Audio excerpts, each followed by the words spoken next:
warahmatullahi wabarakatuh. Perkenalkan, saya Anggi Permatasari dengan NIM 230105024 dan nomor presensi 31. Di sini saya akan menjawab pertanyaan dari soal UTS mata kuliah bimbingan dan konseling. Untuk jawaban yang pertama yaitu latar belakang perlunya bimbingan dan konseling di sekolah. Jadi, bimbingan dan konseling ini penting diperlukan untuk mendukung perkembangan sosial, emosional, dan akademis siswa. Nah, dengan memahami latar belakang ini, guru menjadi lebih peka terhadap kebutuhan siswa. Lalu, bimbingan itu merupakan proses pemberian bantuan secara langsung untuk membantu mengenali dan menyelesaikan permasalahan siswa. Sedangkan konseling yaitu proses pemberian bantuan untuk masalah yang lebih spesifik dan kompleks. Persamaannya yaitu keduanya sama-sama untuk mendukung perkembangan siswa. Sedangkan perbedaannya, bimbingan biasanya lebih bersifat umum, sedangkan konseling biasanya dilakukan secara individu dan lebih mendalam. Bimbingan lebih terfokus pada pengembangan, sedangkan konseling lebih pada penyelesaian masalahnya. Lalu urgensi bimbingan dan konseling yaitu membantu perkembangan pribadi dan sosial, mengurangi masalah disiplin, membantu siswa mengatasi masalah emosional, membantu siswa mengenali potensi dan meningkatkan fokus belajar siswa. Lalu kedudukan bimbingan dan konseling yaitu sebagai sistem pendukung dalam pendidikan, jembatan komunikasi antar siswa, guru, dan orang tua, serta pemberi informasi penting. Lalu 3 wilayah dalam penyelenggaraan pendidikan formal, yaitu di bidang akademik, bidang sosial dan emosional, serta pendidikan karir. Bidang akademik yaitu membantu proses belajar dan pencapaian akademik, sedangkan bidang sosial dan emosional yaitu mengatasi masalah sosial dan emosionalnya. Sedangkan bidang karir, informasi tentang pemilihan karir dan persiapan kerja. Lalu selanjutnya yaitu keunikan guru dan konselor. Jadi keunikan guru itu berfokus pada pengajaran dan penilaian, sedangkan konselor lebih berfokus pada aspek sosial dan emosional serta dukungan individu. Lalu untuk keterkaitan keduanya yaitu keduanya saling melengkapi dalam mendukung perkembangan siswa dengan kolaborasi dalam mengatasi masalah dan menciptakan lingkungan belajar yang positif. Lalu tujuan bimbingan dan konseling yaitu mengenali potensi dan minat siswa, mengatasi masalah pribadi dan sosial, serta meningkatkan motivasi belajar siswa. Lalu fungsi bimbingan dan konseling meliputi fungsi edukasi, preventif, remedial, pengembangan, dan lain sebagainya. Untuk fungsi edukatif yaitu memberikan pengetahuan dan informasi, sedangkan preventif mencegah masalah sosial dan emosional. Untuk fungsi remedial membantu siswa yang kesulitan, dan fungsi pengembangan yaitu mengembangkan keterampilan sosial dan akademik. Selanjutnya yaitu orientasi bimbingan dan konseling. Ada 3, orientasi individual, orientasi perkembangan, orientasi permasalahan. Untuk orientasi individual, artinya setiap layanan konseling terutama tertuju pada subjek yang dilayani, yaitu sebagai individu. Sedangkan orientasi perkembangan, artinya setiap layanan konseling memperhatikan karakteristik subjek yang dilayani dari sisi tahap perkembangannya. Sedangkan orientasi permasalahan, artinya setiap layanan konseling terfokus pada permasalahan yang sedang dialami oleh individu. Nah, selanjutnya asas bimbingan dan konseling yang meliputi asas kesukarelaan, kegiatan, keaktifan, kemandirian, kedinamisan, kerahasiaan, keterpaduan, keterbukaan, dan lain sebagainya. Untuk asas kerahasiaan, yaitu konselor harus menjaga rahasia informasi dari peserta didik, sedangkan asas keterpaduan yaitu tujuan bimbingan harus selaras dengan tujuan pendidikan dan nilai masyarakat. Sedangkan asas keterbukaan yaitu konselor harus terbuka dalam memberikan dan menerima informasi. Selanjutnya yaitu prinsip bimbingan dan konseling, yaitu prinsip bimbingan dan konseling yang pertama sistematis, objektif, logis, dan berkelanjutan. Yang kedua, mencapai kemandirian peserta didik. Yang ketiga, penyesuaian layanan dengan kebutuhan individu. Yang keempat, pelayanan harus dilakukan dengan profesionalisme dan etika. Dan yang terakhir berkaitan dengan tujuan dan pelaksanaan pelayanan. Selanjutnya yaitu penerapan bimbingan dan konseling dalam kegiatan sehari-hari, yaitu dalam pengembangan keterampilan sosial. Ini bisa diintegrasikan melalui aktivitas kelompok untuk melatih kerjasama dan komunikasi antar siswa. Lalu yang kedua, melakukan pendekatan pribadi kepada siswa yang menunjukkan kesulitan dan memberikan perhatian yang lebih. Yang ketiga, mengajarkan nilai-nilai melalui cerita, diskusi, dan kegiatan yang membangun karakter positif, serta kolaborasi dengan konselor untuk merancang program yang mendukung kesejahteraan siswa seperti seminar atau workshop tentang manajemen emosi. Nah, selanjutnya saya akan menjawab soal nomor 2, yaitu profil guru yang berkualitas.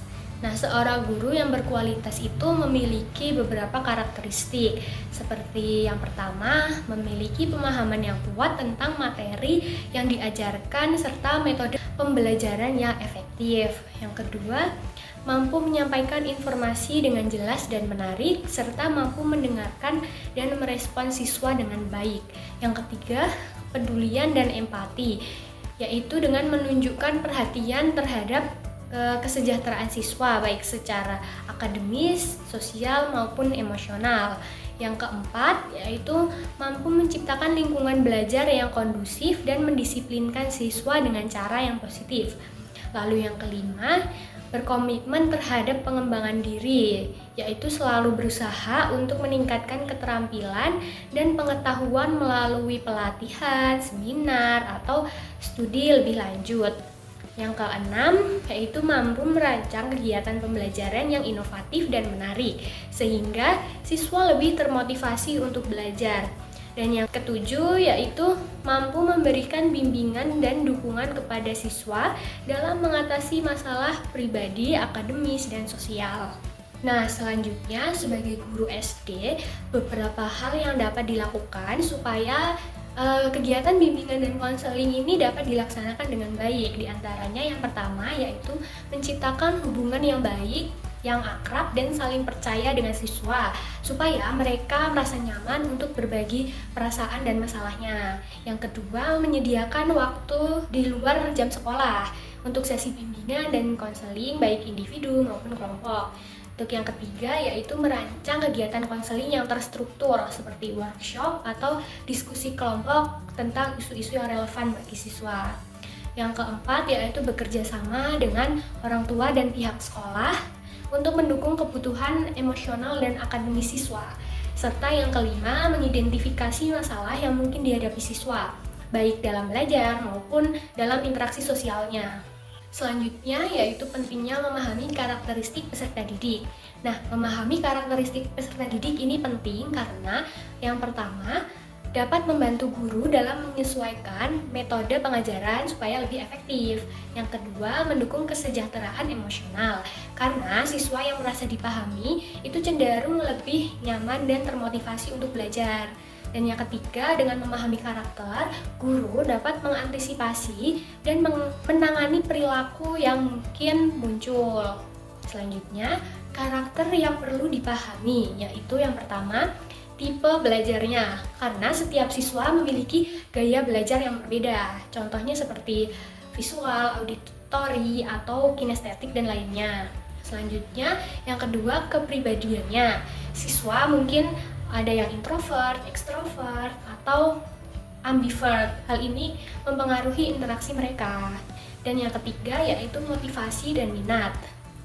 Nah, karena mengetahui apa yang memotivasi siswa ini, itu dapat membantu guru dalam merancang kegiatan yang relevan dan menarik.